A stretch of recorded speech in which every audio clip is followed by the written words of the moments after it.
বিসমিল্লাহির রহমানির রহিম।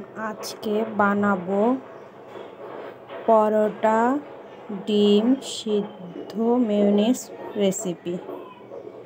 প্রথমে একটা বলে 2টা ডিম নিয়ে নিব, তারপর 1 কাপ দুধ নিয়ে নেব, ভালো করে মিশিয়ে নিব। 2টি উপকরণ একদম যতক্ষণ পর্যন্ত না মিশবে একটা ক্রিমি ভাব না আসবে।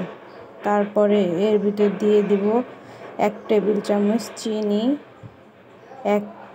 মাঝের স্বাদ মতন লবণ। আবারও ভালো করে মিশিয়ে নেব। এর ভিতরে নিয়ে নেব 1 কাপ ময়দা দিয়ে ভালো করে একটু মিশিয়ে নেব। 1 কাপ না, 1 স্পুন ময়দা দিয়ে ভালো করে মিশিয়ে নেব। মেশানোর শেষ, আমাদের প্যাটার্নটা তৈরি হয়ে গেছে। এর ভিতরে দিয়ে দেব 1 স্পুন ঘি বা বাটার, যেটা খায়। ভালো করে আবারও মিশিয়ে নেব সুন্দর করে। আমাদের একটা ডো বা একটা প্যাটার্ন না তৈরি হওয়া পর্যন্ত।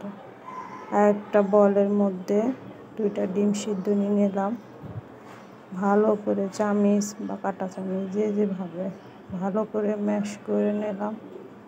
সুন্দর করে ম্যাশ করে নেওয়া হয়ে গেছে। আমি এর মধ্যে দিয়ে দিব স্বাদ মতন লবণ, mayonnaise, black pepper, chilli flakes দিয়ে আবারও ভালো করে সুন্দর করে মিশিয়ে নেব। আমার মিশানো শেষ। আমি এখন একটা প্যানটা গরম করে নিলাম। ফ্রাই প্যান, কড়াই, যেটা তেলে একটু তেল ব্রাশ করে নিলাম।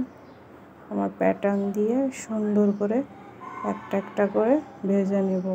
একটু সময় দিয়ে ভাজবেন, অল্প আঁচে।